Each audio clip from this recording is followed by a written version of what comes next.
Okay, this is one of the biggest storylines of the offseason. I think it's as Brad Holmes has drafted really well, he's going to now have to extend players and give big contracts out. And one of those is Jared Goff's and just how he handles that. If you look back, Craig did a video yesterday talking about just just looking at Jared Goff's situation compared to Hendon Hooker. And he did say Jared Goff, yes, is probably going to get re-signed, like duh.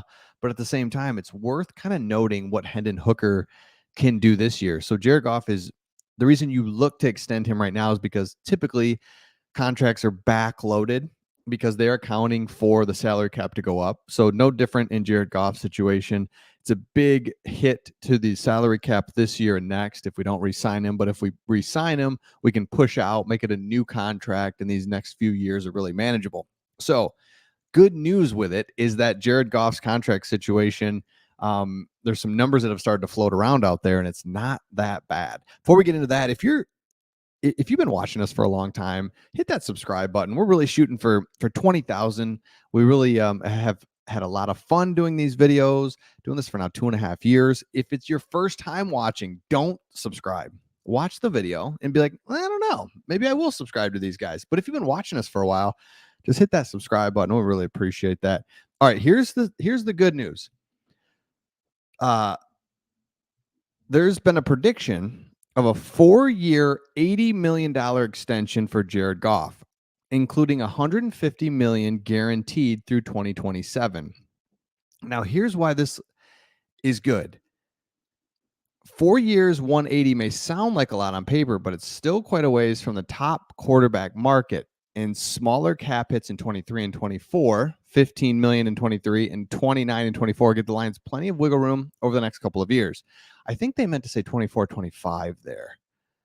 In any case, you open that window, you keep that window open for 2 more years, and that window is a manageable quarterback salary, right? So I think what we're learning in this is we can extend Jared Goff, and I think my prediction is, and you let me know in the comments, that we will extend Jared Goff this offseason because it'll give us 2 more years of flexibility. And then you can like almost redo it, re-sign him again, right? And I know that's not kind of how it works, but my point is you're constantly kicking the can down the road. And in normal life, that's not a good idea. But when the salary cap is always going to go up, you're always pushing money down, down, down. And like we saw this year, the salary cap went way up. So Spotrac is the one that I should have mentioned that. They do all salary cap stuff. So we do a full breakdown and we can kind of look at it. So they do a full breakdown of kind of the top quarterbacks that are due for money. Dak Prescott, 60 million, right? Tua, 55. Trevor Lawrence, 50. Jared Goff, 45. Now, Jared Goff's in an interesting situation because he's made a lot of money. He's 29 years old. He knows without a shadow of a doubt he's in the best situation he could possibly be in. And for a guy that's been in a lot of different situations, he knows how good he has it. And so for him to be like, you know what? No, I'm going to go to the open market and go to the Commanders. It's just, there's no way he can do that. But at the same time, if he's going to get $15 million more a year, I don't blame him, right? You gotta do that, or you gotta look at something different. So the good news in this is that Jared Goff, they're accounting for him liking his situation. And that's what I love. And so you look at that average salary and that cap hit of 15. Yes, so they meant to say 24 and 25 here. That cap hit of 15 and then 30 million. And then they stretch it out, $64 million cap hit, 50, right? So you get 2 years of the wiggle room there that is very manageable. And that's the next thing that we're going to watch with Brad Holmes. Brad Holmes, before it was like, can you build a winning team? Can you find guys? Can you acquire talent? Yes, he can do that. Awesome. Now, can you continue to do that? Which we have no question he can. But how do you manage the cap with all the talent that's going to be due for big contracts. We've never had this problem or situation. I don't call it a problem, but this situation as Lions fans. I don't even remember guys getting to their deal and wondering, are we going to resign them or we're not? Like the only last one I can remember is Kenny Galladay, and Brad Holmes is like, yeah, see you later. Why don't you take off? We're good.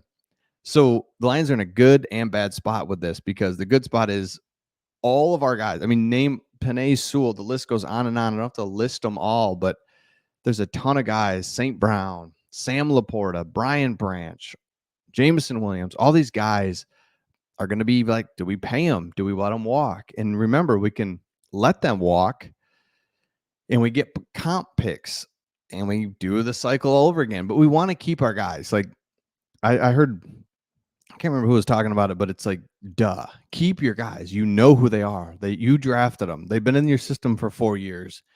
Those are the guys you want to throw big money at, and it's that second contract. Fine, right? So I'm really pleased to see that we can keep Jared Goff at a manageable number, because the cap went up. Then he could say, all right, I want 60 million a year.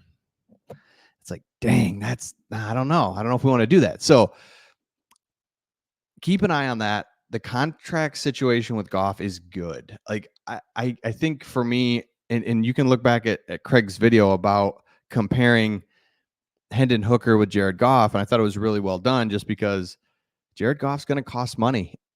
But I think Craig said it best, like it's still manageable, and you've got a good backup quarterback. And if something happens to Jared Goff, we've got a quarterback ready to roll, and we've got options now. So I love that. Okay, next thing. There's a guy in this draft class that is just nothing but Detroit Lions, like all over him. He's a perfect fit for the Lions. He's the Missouri defensive end, Darius Robinson. Now, I didn't realize Darius Robinson is from the Detroit area, right? So a lot of mock drafts have him kind of around there. So he's like, my heart was bumping, man. I'm telling you, it was like a dream just to see all the names and faces growing up a Lions fan. That was a great interview. So he's a candidate for the Lions at 29. If he makes that far, and met with his hometown, if he makes that far, and he met with his hometown team here at the combine. So he's really excited about that. Robinson is a native of Southfield. Boom. 20 minutes north of Detroit.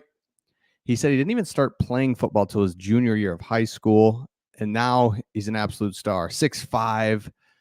He's like, I don't even know what I'm doing yet in football. Heading into his junior season, he was faced with a difficult decision: transfer somewhere to pursue football scholarship or plan life in the military. It was either going to be the Marines or go get a football scholarship. I worked extremely hard, fell in love with the process, and just took advantage of every opportunity I got. He transfers to Canton, goes to Missouri. Rest is history. Love it. Now, as he was talking, he's just like loves Detroit, right? From Detroit. Has just started playing football.